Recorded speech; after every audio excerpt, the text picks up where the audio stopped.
Hello and welcome to the Goon and Talk back in with you guys for another show, for another episode of our Raw Reaction series, and specifically the Arsenal transfer show. No, it's not. It's the Arsenal news show. I knew I was going to do that at least once. It's going to happen at least. I've done 120 episodes. I was going to call the news show the transfer show at least one time. The joys of live broadcasting. I hope you're good. I hope you're well this morning and enjoying the start of the weekend. I enjoyed yesterday evening when I watched Shang-Chi in the cinema, which I will not spoil anything for anyone worries. No spoilers. But I do recommend you go and watch it because it is very good if you can, because I know it's not available in some countries for strange reasons.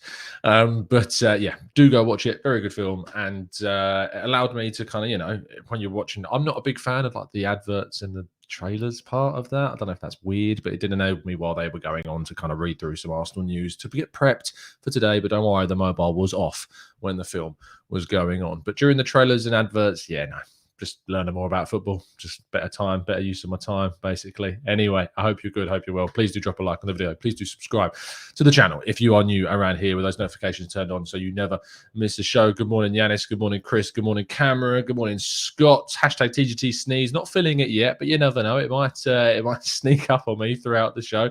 Thank you, channel. I'm going to shoot that Sheffield United SHU. It might not be, but there you go. I really appreciate it. Good morning, guys. Good morning, everyone in the chat box. Really glad that you're joining me. And again, still making this part of your morning routine with your cup of tea, with your breakfast, with your lunch if you're in the east, with your dinner if you're in the west. Appreciate all of you. Let's click on then. And of course, if you haven't already, please do drop us a vote on the Football Content Awards. Time is running out to vote for us. Only, I think, a week or so left to vote. If you have already voted, thank you. Vote again. Keep voting. Keep going for it. Keep on going. Keep voting. That's how it works. But let's kick on with our first story. Three kind of big stories for us to go through today. And we're going to go through them in quite a bit of detail before we go into your questions at the end of the show. David Ormstead appeared on the Arscast with Andrew yesterday. If you haven't listened, go and listen. Link is in the description for you to go and do that. Within it, David revealed a lot of stuff about the transfer window, and we're going to reveal some even more about what was reported on The Athletic in a second.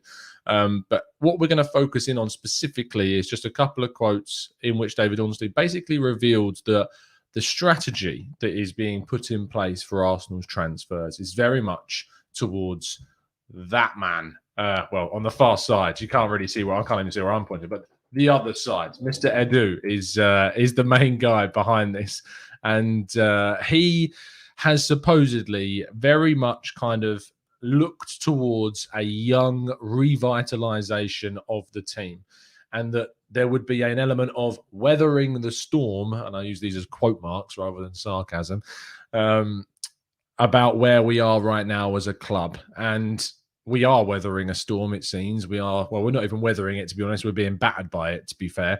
Finishing 8th place, two consecutive seasons, and then, of course, now sitting bottom of the table after 3 games with no goals scored and 9 goals conceded. This is a storm, a hurricane, if you will. We are being battered by it right now. But the point is that Edu is kind of looking to establish a young core and to blend that young core with some experienced world-class players. Now, this can give us a couple of hints as to what could happen in the next summer window, because, of course, Arsenal added 6 players, all of which were under the age of 24. Tomiyasu, 22, Ben White, 23, Ramsdale, 23, Tavares, 21, Lokonga, 21, Ødegaard, 22, turning 23, if not already. So some really young players have been added to the group. Oh, the TGT sneeze, I can feel it. It's coming. But I'm going to continue until it sneaks up on me some more. Every time I mention it, it just disappears. So I'm hoping I've scared it away. But in terms of what we might see next summer, as we've added kind of all of those really young players, what it could mean is that we are then going to push forward with the world-class signings in the following window. Now, there's some more information that was released by The Athletic that tells us that they were looking to go for some world-class talent this summer as well, but it just didn't quite happen, and we'll come on to that in a second. But what's most interesting is the fact that Edu seems to be the primary here. He seems to be the main guy in terms of the vision of Arsenal Football Club and how we will look to push forwards, which gives me a little bit of an indication that Arteta is not untouchable. it gives me a sense that if we need to make someone disposable, Arteta is the one that would move on. Edu's the guy kind of pinning down the philosophy. Edu is kind of the man that is going to be, pushing forwards with the young signings. Now, when he mentioned about the fact of kind of blending world-class experienced talent with youth, in my mind, there's only really two arguable players in the Arsenal squad who are senior world-class, and they're debatable. One of them is definitely debatable at this moment in time, and that is, of course, Pierre-Emerick Aubameyang. The other player, Thomas Partey, I do believe to be a world-class player. We haven't seen enough of Thomas Partey yet. Unfortunately, he suffered with a ridiculous amount of injuries, and that's really kind of held him back. But for me, it's just simply a case of we need to add more of that specific dynamic of player to the squad. And until we do that, we're not going to be able to progress, because that whole philosophy, the whole idea is about that blending of experience, world-class and young players. And how many times did we sit here on the channel and talk about need to balance this squad? I wanted to see experienced, top-class players, arguably world-class players brought in to balance the young players that we brought in. And unfortunately, there were some reasons as to why we didn't do that. Now, The Athletic, as produced by James McNicholas, aka Gunnerblog, again, the link for this article is in the description, but he produced a fantastic piece on The Athletic yesterday, which detailed the summer, went through it individually, point by point. It's very, very detailed, the article. So I really do encourage you, if you haven't got an Athletic subscription, to get one and go read it. This isn't sponsored by The Athletic. You just should, because it's a fantastic resource to kind of, get loads of exclusive information. And in it, we're going to highlight some of the bullet points of the piece. The first one is basically about how the summer was drawn up, and a list of targets was created by the team. And the team is now basically being called the Football Intelligence Team, which takes into incorporation of what was originally Stat DNA and has now become the Arsenal Data Analytics Team. If we know there's people that have left Stat DNA this summer, but Stat DNA is very much integrated still within Arsenal, so much so that it's been renamed the Arsenal Data Analytics. Now, that Football Intelligence Team includes people like Edu, Garlick, Arteta, even his assistants like Steve Round, for instance, and a lot of the scouts as well. And of course, Arsenal did bring in some scouts this summer. We brought in the likes of Tony Lima from Manchester United, I believe. We brought in a few others that are going to focus in on France and England as well in specific areas. But that Football Intelligence Team is very focused on trying to orchestrate the signings that Arsenal need to make. Now, Arteta was very much the pusher of the likes of Ødegaard, White, Ramsdale, and Tomiyasu. Ødegaard as well was a big kind of pusher from Edu's side too, but Arteta was very adamant that he wanted him. Tomiyasu, we know, is someone that Arteta also wanted and had wanted for some time, and they pushed for him on deadline day. We know that Ben White and Ramsdale were very much an Arteta kind of player, whereas Edu was the more side of kind of the continental side of things, and more so Lokonga Tavares, and his contacts led them towards those key targets. But interestingly, Edu really kind of pushed away from Ramsdale for a bit when Sheffield United became exceedingly more difficult to kind of deal with. And more specifically, you've got a situation where Sheffield United wanted a high fee that Arsenal weren't originally wanting to pay. And so Edu suggested that the Barcelona Brazilian keeper Neto, ironically a client of Kia Joorabchian, would have been a good alternative. However, Arteta actually won this battle, and Arsenal instead pushed through with talks. As we know, there was a bit during the end of the window where those talks broke down and then they were revived. And that was very much to do with Arteta pushing with that deal to make it happen. We then go into how Garlick got involved, and Garlick very much led the Ben White, the Ramsdale, the Lokonga talks. Edu kind of stepped in at certain points, especially with the Lokonga situation at the end, to tie those deals off. But Richard Garlick's worked with people at Brighton, and so was obviously very much ingrained in how that goes, being a former Premier League exec there. Knew plenty of people within the English clubs and was able to do that. Edu was the one that kind of more so led the Tomiyasu talks after Arteta had kind of pushed for that signing, and the Tavares talks with Benfica as well. But interestingly, Kia Joorabchian, who we know that Arsenal has got a varied relationship with, he is the agent of Edu and Cedric, and previously and still is for Willian and David Luiz. He was an intermediary for Real Madrid in the Ødegaard deal, which is interesting, more so for Real Madrid's side than Arsenal's side, but he was involved in Ødegaard moving. That doesn't mean he's Ødegaard's agent, as far as I'm aware. He was just very much involved in kind of being an intermediary between the two clubs. Edu, though, spearheaded the interest in Lautaro Martinez and Jules Koundé. At the start of the window, Arsenal were very interested in Jules Koundé, as reported by The Athletic, and Edu was very much the man behind the interest of those two players. Lautaro Martinez, as we know, Arsenal, during the talks between Inter Milan and Arsenal for Hector Bellerin that never ended up being anything, he inquired about the possibility of signing Lautaro Martinez. That deal never got to an advanced stage, despite conflicting reports elsewhere. It was just interest, there was just talks, and it became very clear very quickly that deal wasn't going to be taking place, that he was going to be staying at Inter Milan. They'd managed to sell Lukaku as well, which meant they were in no kind of financial pressure to sell. They supposedly, according to the Times, agreed a fee with Spurs for Lautaro Martinez. He didn't want to go at this point, so that was a deal that was never ultimately going to happen. But encouraging signs that Edu was the man kind of really pushing for that Lautaro Martinez and Jules Koundé deals at the start of the window, but Arsenal weren't able to get them done.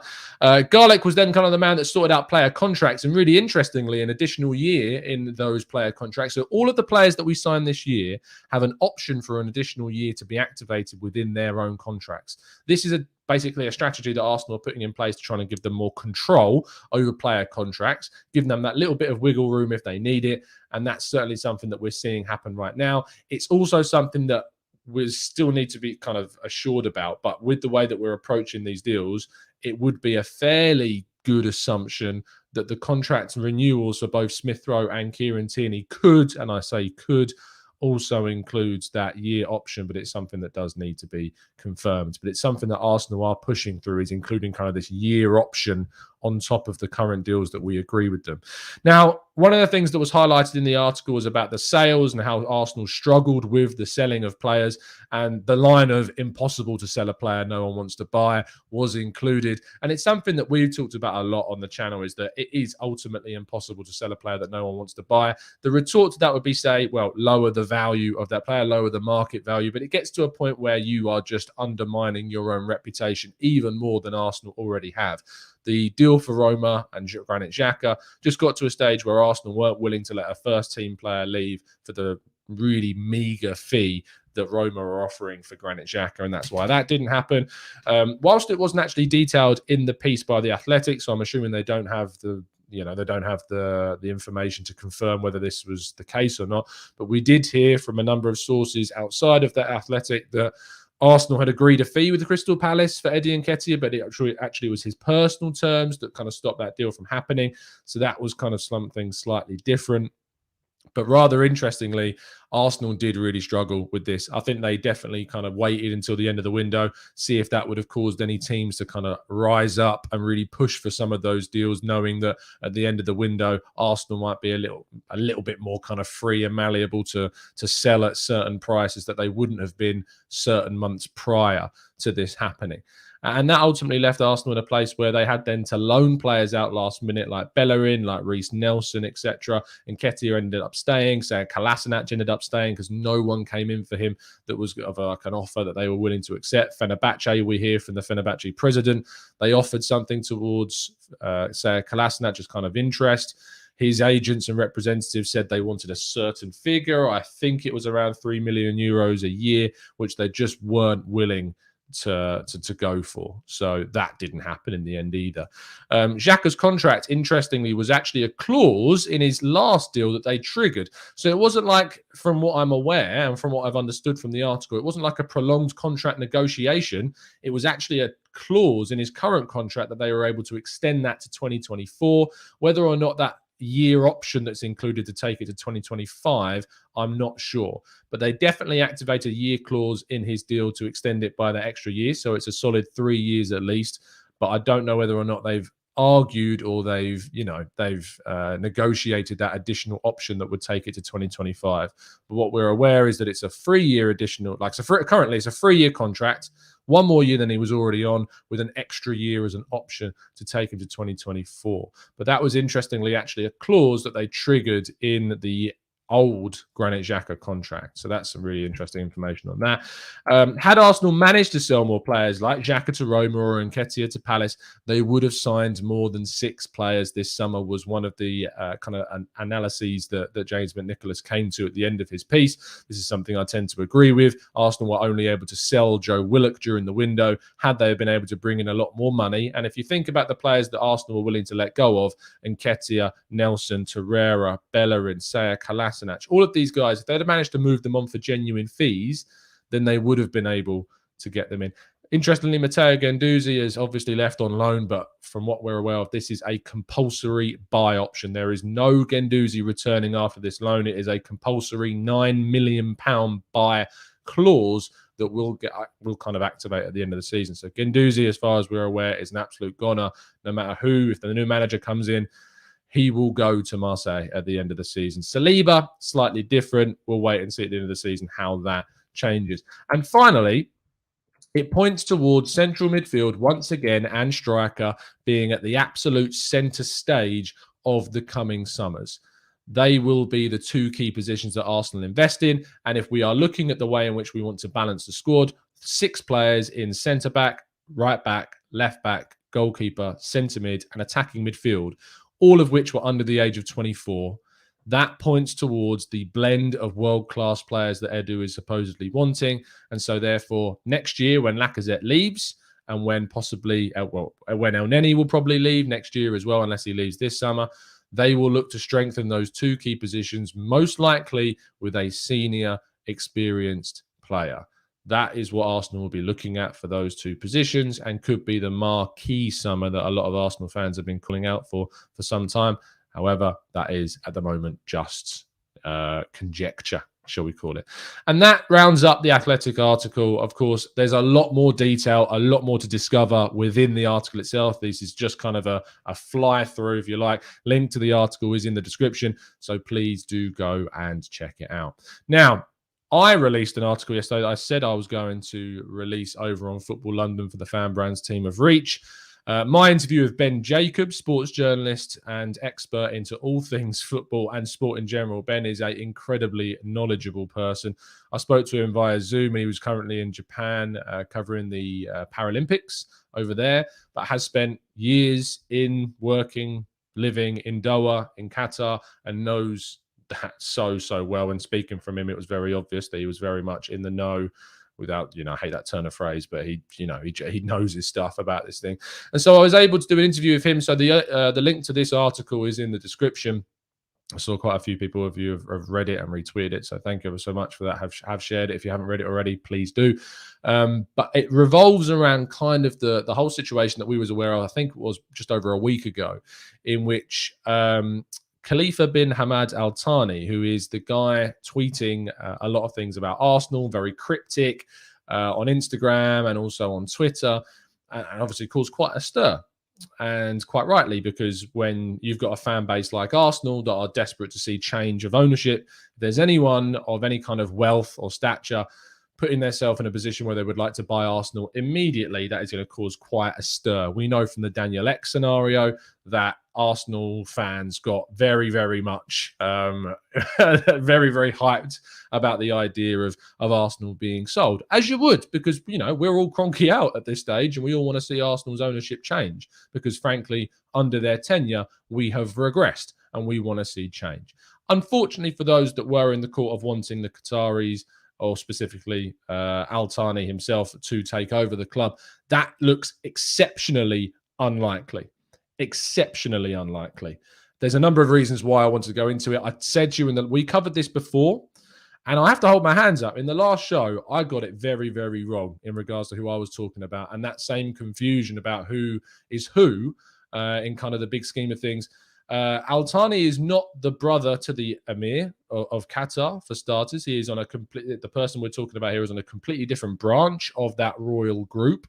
He is not the person people think he is. He is not someone who alone has the capital to be able to buy Arsenal by himself. And typically, and what's very interesting about when there's kind of an investment from Qatari Sports Investment, which is what it would all go through, which goes through the royal family itself, is it's all kind of has to be agreed on. Now, the Qataris have a lot of investment currently in PSG, as I'm sure you're very much aware of, and has enabled them to push forward with deals for the likes of Neymar, the likes of Sergio Ramos, Donnarumma, and of course, most recently and famously, Lionel Messi.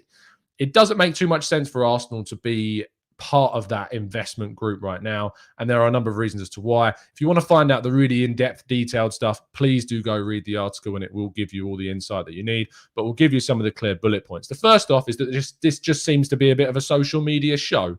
I did another article on this, talking to the likes of Mitch Freely, who writes and talks about Qatari football and is in the know about all of it for his job. And he very much felt like this is very much a social media for show, and this is very much a clout chasing type of thing and nothing legitimate.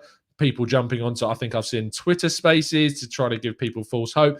This does not look like a possibility right now, and is very much kind of an entertainment almost kind of thing for them, which is a real shame because, as we know, Arsenal fans are very impressionable, and we know that they will jump on the back of this hype train, as I've described it in the headline.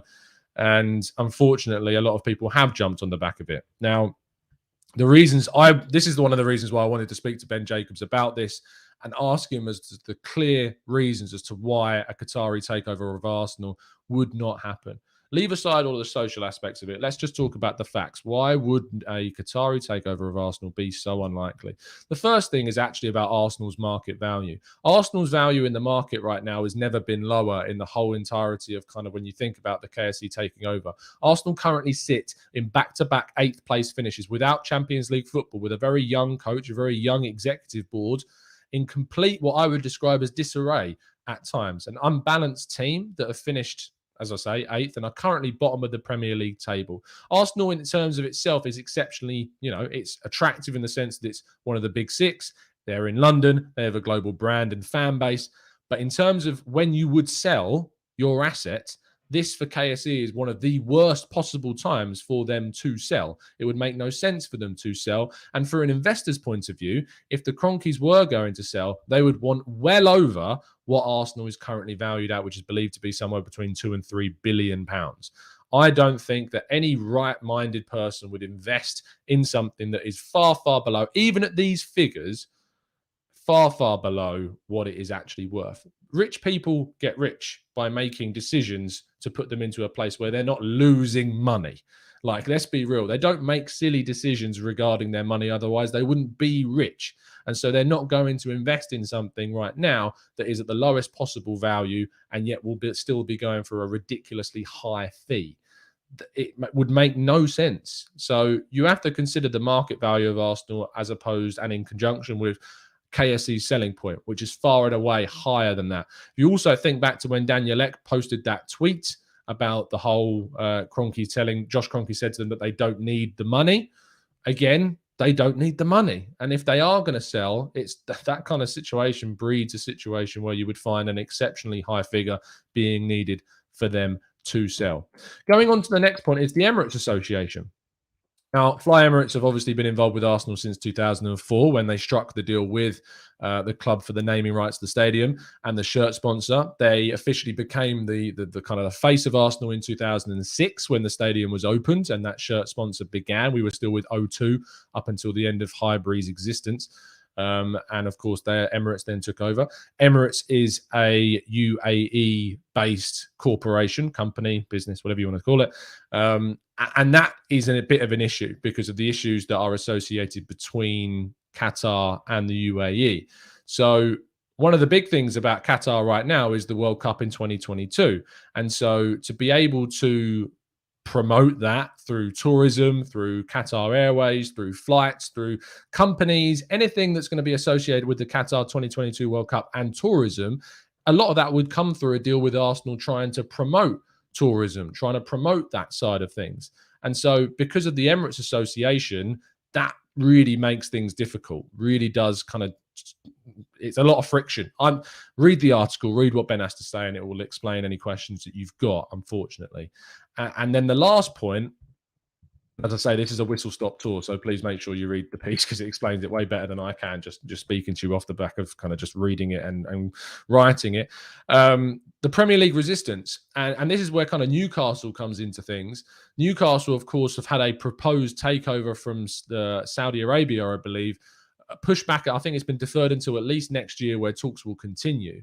And to see the Qataris come in to buy Arsenal, if that went through the checks and was passed by the Premier League, there would be huge reticence from Newcastle saying, well, this isn't fair because there's a lot of resistance towards a Saudi Arabian takeover of Newcastle, and yet a Qatari takeover of Arsenal is able to happen absolutely freely. So there would be huge resistance from the clubs, which could cause the Premier League to turn around and say, no, that this isn't going to happen. You're not allowed to buy Arsenal. It's so difficult to see a Qatari takeover of Arsenal happening with all of these factors taken into account. And unfortunately, what has happened is that a lot of people have got very excited over a few tweets, as you would. Let's be real. Who is going to go and do this level of research off the back other than me? I'm obsessed with this stuff. I need to find out what the actual deal is. And by going into this amount of depth, you understand why a Qatari takeover of Arsenal is just exceptionally unlikely, to the point where it just simply, I'm willing to bet, will not happen. I saw one of the replies to my tweets, which I'm happy to address, was that if the Qataris decide to buy Arsenal, they just will buy Arsenal. It's look, that argument doesn't make too much sense. It's like, it's not, it's weird. It's like saying, I don't fancy a takeaway tonight, but I might just turn around and say I'm going to buy one because I can. But it's so different to that, because it's there aren't legalities in the way of you buying a pizza on Friday night. There's nothing in the way of kind of stopping that. There's no sponsorship deals you have to worry about. There's nothing in regards to kind of, the owner of all pizza shops turning around just saying, well, no, Brad wanted to buy a pizza on Thursday and we said he couldn't, so we can't actually let you buy a pizza on Friday. This is a silly analogy, but do you understand what I'm saying? So this is kind of the ridiculousness of some of the arguments you find, is to saying, well, if they want to buy it, they just will. And that's just not true. From all of the points that we've just kind of put into practice and into the article, all of this shows you why it's just so unlikely. Unfortunately, it would make a lot of problems. A lot of chaos. It just wouldn't happen. I feel like I'm going around in circles now, so I'm going to stop boring you. If you want some legitimate point-by-point breakdowns and explanation from Ben Jacobs, read the article. It's all there in the description, so go and check it out. 27 minutes, and I haven't answered any questions yet. Lucky it's my day off. So if you've got any questions, throw them into the chat box. I'll do my best to go through them. And yeah, there we go. I'm going to take a drink now while you guys kind of come up with some questions as quick as you can. And we'll go through them. Oh, man. Reggie says, damn, Tom, you need a job. Oh, wait. Yeah. It is my job. Scott. Tom, so young but fairly experienced players brought in. What do you believe should be the next January and next summer? A mix of both young profiles and experienced heads to create a balance. Look, Scott, next, I think January is going to be about outgoings. I'd be shocked if you see us bought incomings. I think that would be completely dictated by if we get injuries. If you see players, obviously, that are really crucial to the team getting injured, especially in central midfield, if that happens, I imagine Arsenal would maybe bring forward their summer plans to January. If we don't get injuries, if we don't see suspensions, of course, the African Cup of Nations will be going on, so that will be monitored. But I imagine that things will be, held back, and January is going to be very much about getting the likes of Eddie Nketiah out, Sead Kolasinac out, players like this, Mohamed El Neni maybe, even though he's going off to the African Cup of Nations. Surplus players to the team that we don't need could be sold. You may even see, say, for instance, with now us bringing in Tomiyasu and Ben White, if Rob Holding barely gets a minute, he may want to leave the club because he wants to get game time. So someone like him could go, Callum Chambers could go, Cedric could go. Like any players that are going to be without regular game time could yet leave the club in January, most likely in the defensive department. So that's what January will be. The summer, I think the summer is where you'll see more world-class experienced targets. It will depend upon, of course, where we finish in the league as to who we can actually attract. But That's what I would predict Arsenal to be going for in the next summer, is your world-class key upgrades on central midfield. And if Lacazette leaves, then of course striking position, that'll be another area that I imagine that we will push for. The real Yanis says, apart from the Kia connection and not replacing Xhaka, I like what Edu and Arteta have done. If we sign central midfield, centre forward, and a right-footed left winger to fill those spots, why do we need to sign a right-footed left winger? Can we not promote Martinelli, Yanis? Like I'd say Martinelli, push him into that role. I don't want to see him as a striker, to be honest. I'm not the biggest fan of seeing Martinelli as a striker. I think he works great as a wide forward that cuts in. I'd rather we saw him in that position. So, but I appreciate the donation, Yanis, and yeah, I agree in regards to centre midfield and centre forward. So I'm content with the summer. I just think it's a failure in regards to upgrading the starting 11. I'm content with it because I think we've done some things we needed to do, but it's a solid 6 out of 10, like for me, which is a failure, because an 8 out of 10 or higher for me would be a garnered a success. So we didn't do what we needed to do. 6 or 7 out of 10. Yeah, it was a shame, but it is what it is. Chris says, Tom, when does Leno's contract expire? At the end of, I think it's the end of this season. I'm pretty sure it's the end of this season Leno's contract expires. He may have an option. As I say, they're really trying to insert these options that they can include in contracts. Let me just have a quick check for you. According to Transfermarkt, it is June 2022. So unless there is an additional option to extend by a year, it will expire at the end of this season. So there you go. No, not had breakfast yet, Tono. Waiting on that one. So yeah, no breakfast so far. Just eating football for days. Balaj says, Tom, would Arsenal look to get a loan on a central midfielder in January? I think, Balaj, it would very much depend on injuries, on how long the African Cup of Nations involvement for some of our players would be. So that's probably it. Rich says, Tom, senior midfielders, you say, eh? Basuma will be 26 next season. That's senior, just saying. Yeah, absolutely. I agree with you, mate. Basuma all day long. Channel SHU says, do you believe Ornstein just because that's what he's been told? I think there's a lot of BS from Arsenal to settle the fans, and that includes the Xhaka deal. Look, at the end of the day, the likes of David Ornstein are exceptionally well connected. We as an Arsenal fan base are very sceptical. We are very wary. We like to believe accounts that are faced by avatars of inanimate objects, for instance, or little rodents like gerbils. That's what Arsenal fans do. We're an exceptionally sceptical bunch. I'm not surprised that people question the likes of David Ornstein, your Charles Watts, your Chris Wheatleys, me. Like, people question anything I'd say, because at the end of the day, I'm only embarking on my journalism career only very recently. But the likes of David Ornstein and Wheatley and Watts and Benj, all of these guys have been well versed in the sphere for a long time. They have legitimate contacts. They have great connections. And I would, if you're going to believe anyone regarding news, believe your sources that are genuinely giving you continuous info, not just on Arsenal, but on lots of different things. A lot of hard work goes on behind the scenes into establishing contacts. I mean, from the perspectives of me, from my own perspective, I left teaching in 2020. September of 2020 is when I left teaching. And in that it's been a year. Wow, it's been a year since I left. So in the year that's passed since then, contacts are amazingly kind of built up very quickly. I don't know, and we don't want to give them away. I nearly did then. So you don't want to reveal your contacts, because if you did reveal your contacts, then your contacts wouldn't tell you anything. It's as simple as that. Some contacts are very clear because we have some people on the channel that you become very aware of. I interview people for Football.London or for Reach and stuff like that.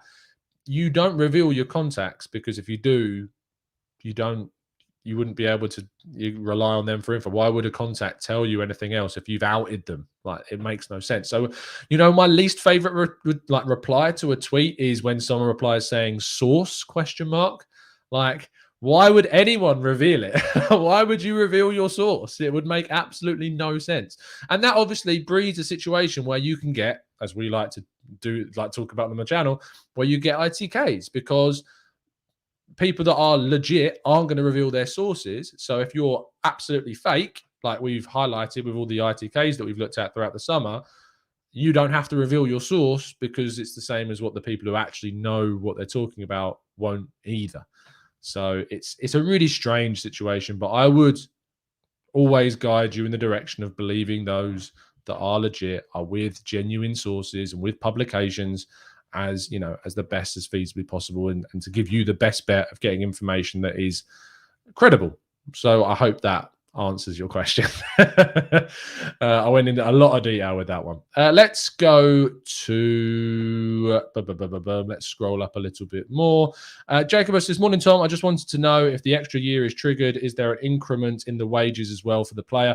Jacobus, I wouldn't be able to tell you the answer to that because it would be dependent upon the clause in the contract. It may be that their previously agreed contract had a clause in it that when that goes up, it includes a wage increase. I imagine that with Granit Xhaka, that's definitely what's happened, that the clause in their contract to increase it by an extra year plus an option did include an incremental wage increase. I don't know if that would have started at the moment he signs that deal and the extension, or whether or not after the current 2 years that were left on his current contract, that the wage would then go up after 2 years. I don't know. It would depend upon what's in it. It's not the same for all contracts. All contracts are different wages, different breakdowns, different bonuses.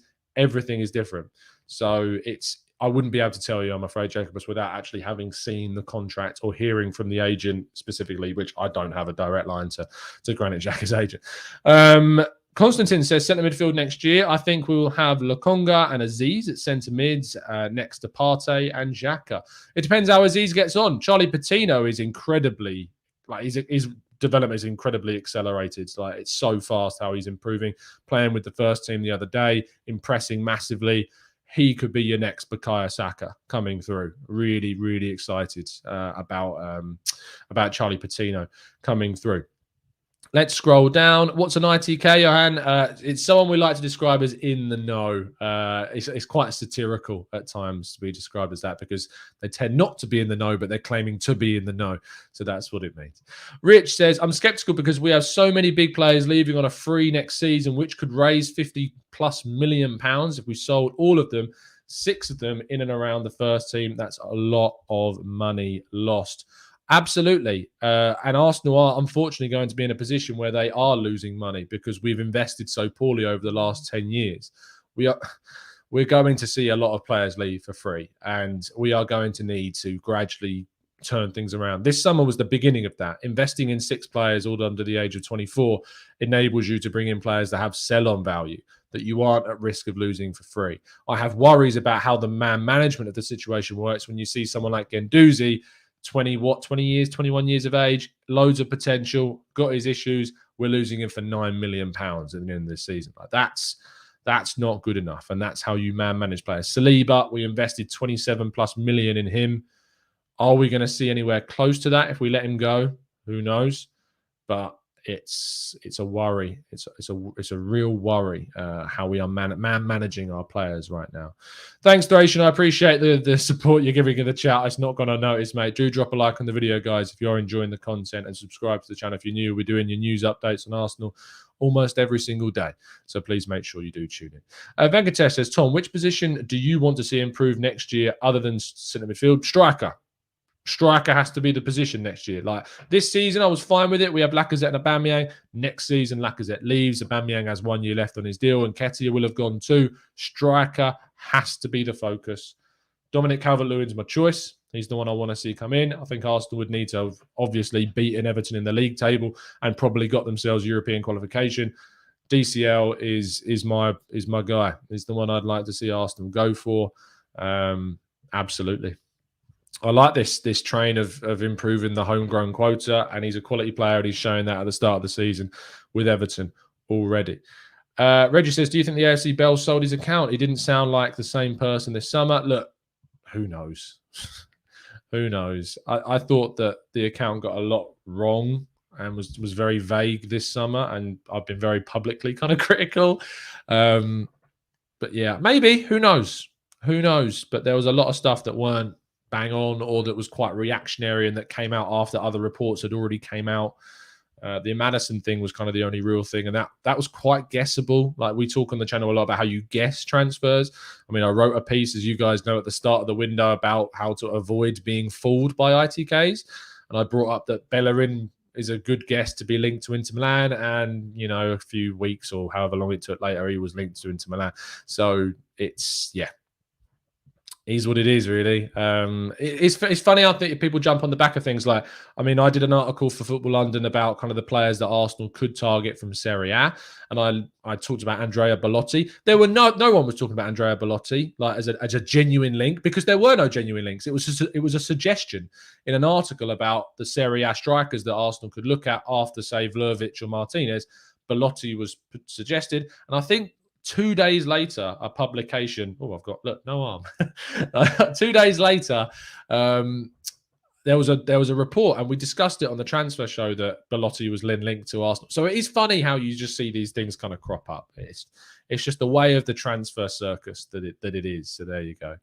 Rahul says the article on The Athletic mentioned image rights. Can you explain? Let me have a look because I've got it open. This summer, Arsenal have fully dispensed with the inclusion of image rights in new player deals. Only one remaining senior player has those, and it is a contract granted by a previous regime, being either the Arsene Wenger regime or the Raul Sanllehi regime. Arsenal have also inserted an optional extra year on those deals. Do I know too much about image rights? Ultimately, I'm not going to pretend like I do. I don't. Arsenal have fully dispensed with the inclusion of image rights in new player deals. Okay, let me give how I think. Now, this is all Tom's crazy theory. Image rights are obviously, if you have image rights in a contract, it means that the club owns the rights to the players' images, which I imagine in modern day football, player image rights is not something that players, I would imagine, would want to give away. Would want inserted in their contracts, because players now are their own brands. Like, players are now their own companies. Like, you look at Mesut Ozil with stuff he does behind the scenes. You look at Cristiano Ronaldo is sporting underwear that, Mike from the Gooners podcast can wear. Like, these players want to be their own brands. So I imagine that image rights being included could be a bit of a sticking point for certain clubs. And maybe Arsenal is one of those. So maybe them dispensing with image rights being included in player contracts has enabled them to better negotiate deals with players for certain wages. Also, if you think about it, if you were to include image rights in a contract, surely a player's wage would be higher, because they would want more money for their image rights to be included in the contract. So Arsenal have done a lot this summer to kind of reduce their wage bill. And so therefore, if you dispense with the image rights within a player's contract, you then get the player for a lower wage, because they can then do their own thing with their image rights and make more money from third parties. So I think, Rahul, that's my theory about why they've probably dispensed with image rights within it. It's a good question, and I'm glad you brought it up, because it's something that I didn't include in the breakdown earlier on. So, yeah, I think that probably makes a lot more sense. Yeah, so Paul Guy says image rights are to do with a player's sponsorship deal. So, obviously, we would get them for a lower wage. So, there you go. Adam in the chat, all of them are in the description. You can find all the articles in the description. So there you go. Let's go for Wayne, who says our centre midfield targets seem to vary in profile quite a lot, e.g. Bruno versus Basuma. Do you think an extra year with our current options can help to narrow down what type of midfielder we really need? I mean, an extra year maybe does that, and maybe it depends on how those players perform. As to say, if Partey performs really well, Lokonga performs really well, maybe we don't go for kind of your more mobile type of central midfielder. Maybe you go for your more passing focused central midfielder. You look at more of a Bruno Guimaraes. If say Lokonga isn't a success, or Partey doesn't do well and has to leave, maybe then you go for more of a Basuma type of player that's more mobile, more disciplined, defensively focused. But maybe, Wayne, maybe it's not a bad suggestion. 247 says, hi Tom, what's your prediction for the Norwich game? I hope that we smash them, but honestly, until I see the press conference head of Norwich and know who's available, I will be waiting for my prediction. So we will wait for that one. When does Lerno's contract expire? At the end of the season. As far as we're aware, it's at the end of this current season. TOG says, with Lage currently favouring Adama Trincao, do you think we have a chance at Neto on a cheap when he's back from injury? I think he's preferring them because Neto's injured, I'm pretty sure. Trincao and Adama Traore, obviously Trincao coming in on loan. They've got an option, I think, to buy him from Barcelona. Large likes his Portuguese players. He's come from Portugal. He came from Benfica. So it's unsurprising that Trincao is playing. Adama, of course, being Spanish, whether or not that has any influence, but he's one of their best forwards. If Adama Traore had end product, he'd probably be one of the best players on the planet, but he just has no end product whatsoever. So maybe Neto would be available on a cheap. I like him. I think he's a really good talent. Still very young. Got a lot of development still to do, but he's injured at the moment. That's why he's not playing. I hope I answered your question, T-Thames. It expires at the end of the season, as far as we're aware, but there may be an option that we're unaware of. But according to Transfermarkt, it expires in 2022, but there may be an option for another year on his deal. We'll wait and see. Isaac or DCL? DCL for me is who I would go for. Already acclimatized to the Premier League and established at a top half Premier League table team. So yeah, I would go for DCL personally. Umi says, are you telling me that Iwobi has a high sale in the last 15 to 20 years? Iwobi or Oxlade-Chamberlain? One of those two, I think, is the highest. I'm trying to think of anyone else that we've sold for anything more than near £40 million. But I think it is just Iwobi and Oxlade-Chamberlain. They're the only ones that I can think of. Ironically, I know Oxlade-Chamberlain wasn't a Hale End graduate, but we bought him at a very young age. Iwobi was, Willock was, and they're proving to be some of our highest sales at the moment. So interesting, isn't it? The young English players, some of which we've invested in, some of which we've bought, the ones that we're selling for quite a lot of money. It is quite unsurprising. Rand said, is Onana a free agent next summer? Not sure. I don't know. You'd have to check it. Go on to Transfermarkt, check when his contract runs out. Venkachesh says, any specific player or specific quality of player that you want to see in the future in coming to Arsenal? Look, I want to see a striker that is very dynamic. And what I mean by that is someone that's got multiple characteristics about their game. Someone that's quick, someone that's tall, someone that's good in the air, someone that's clinical. Look, basically, I want Robert Lewandowski as a 20-year-old. That's what I want. So if you're asking me what I want, that's what I want. But I do think we need to focus on someone that's got good aerial ability. That's something that we're very much lacking in the box. But they can't be slow. They can't be a Wout Weghorst, for instance. I wouldn't want to be seeing a Wout Weghorst be brought in by the club. I wouldn't want to be seeing a Fernando Llorente turn up. And it is only if, say, we only got a striker that was very good but lacks that aerial ability, then go out and say, get your plan B. Get your plan B style striker and bring them in. But I want to see someone with aerial ability that's quick, that's strong, and that's clinical and good with the ball at his feet as well and technical. So that's what I want to see. So there you go. Ari says, have you seen Edu's exclusive interview with Sky Sports? No. If that's very recent, I've not seen it. So send me a DM and link me to it and I'll have a look. Rich says, how would you feel about Ivan Toney? I will assess after this season, Rich. I'll see how he gets on for Brentford in the Premier League and then make an assumption, because I've been very reticent about getting him in from the Championship. I've been very wary about that. So I will wait. I will bide my time on that one and see. Would I take Isaac? Yeah, I would take Alexander as Isaac, but I would prefer Dominic Calvert-Lewin at the moment. So yeah. Let's go to, would you take Adama Traore? No, I wouldn't, because I just don't think he's clinical enough, and we've got enough players missing chances before you consider getting in Adama Traore. Sarr would be an upgrade, but lacks the technical skill. Is that Malang Sarr or Naby Sarr, or who's the Watford Sarr?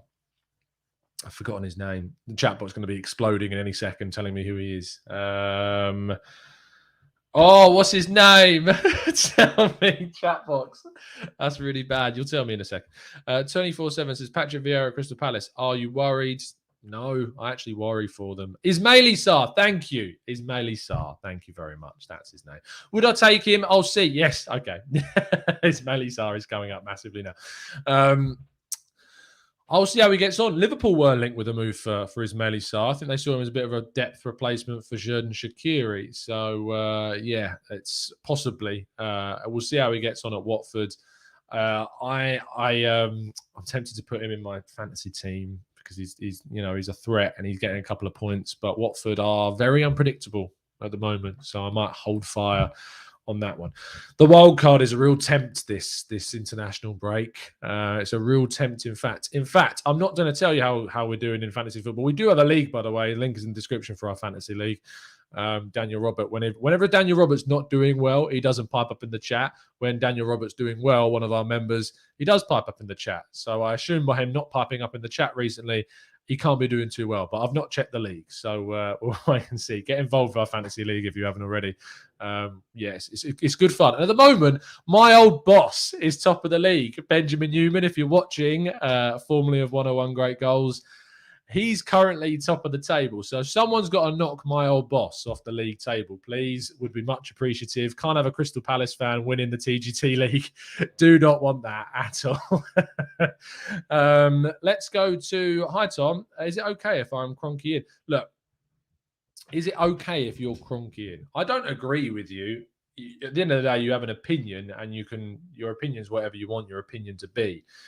I don't think being cronky in is the best position for the mind of taking Arsenal forwards.